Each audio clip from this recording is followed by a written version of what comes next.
A rise in nationalist militancy in Northern Ireland prompted the UK government to increase the threat of a terrorist attack to severe this week. But President Biden said Tuesday that won't sideline his upcoming trip. "They can't keep me out," he told reporters ahead of this visit to the UK to mark the 25th anniversary of the Good Friday Agreement signed April 10, 1998. Britain's MI5 intelligence agency has raised the threat level of a domestic terrorist attack in Northern Ireland back up to severe, meaning an attack is highly likely, after lowering it just last year.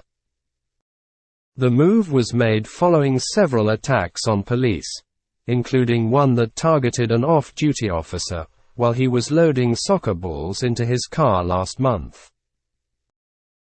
Detective Chief Inspector John Caldwell was shot several times by two gunmen after he wrapped up a coaching session during a children's soccer practice, an attack that echoed similar instances that were all too common during the 30-year period of unrest in Northern Ireland known as the Troubles.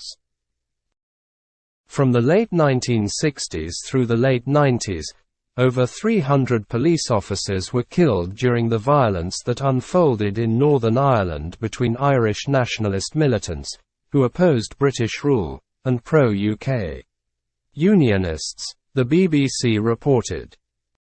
More than 3,600 people were killed during the period of violence, according to Reuters reporting.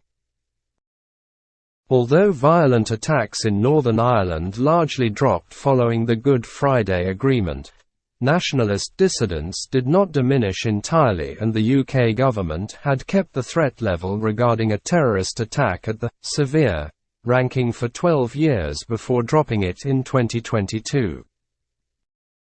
Deputy Prime Minister Dominic Raab called the need to revert the threat level to the highest ranking disappointing, but pointed out that Republican attacks have still been on the decline since peaking in 2009 and 2010, the BBC reported.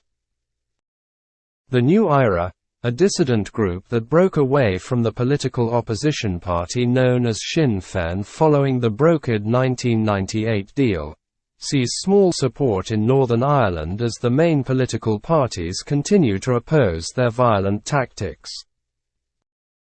Secretary of State for Northern Ireland Chris Heaton-Harris said in a written statement to members of Parliament that the public should remain vigilant, but not be alarmed, and continue to report any concerns they have to the Police Service of Northern Ireland, PSNI. He noted that police officers remain the top target of the Republican dissidents, not the public. "You should be worried for your police service," Heaton-Harris added, according to the BBC.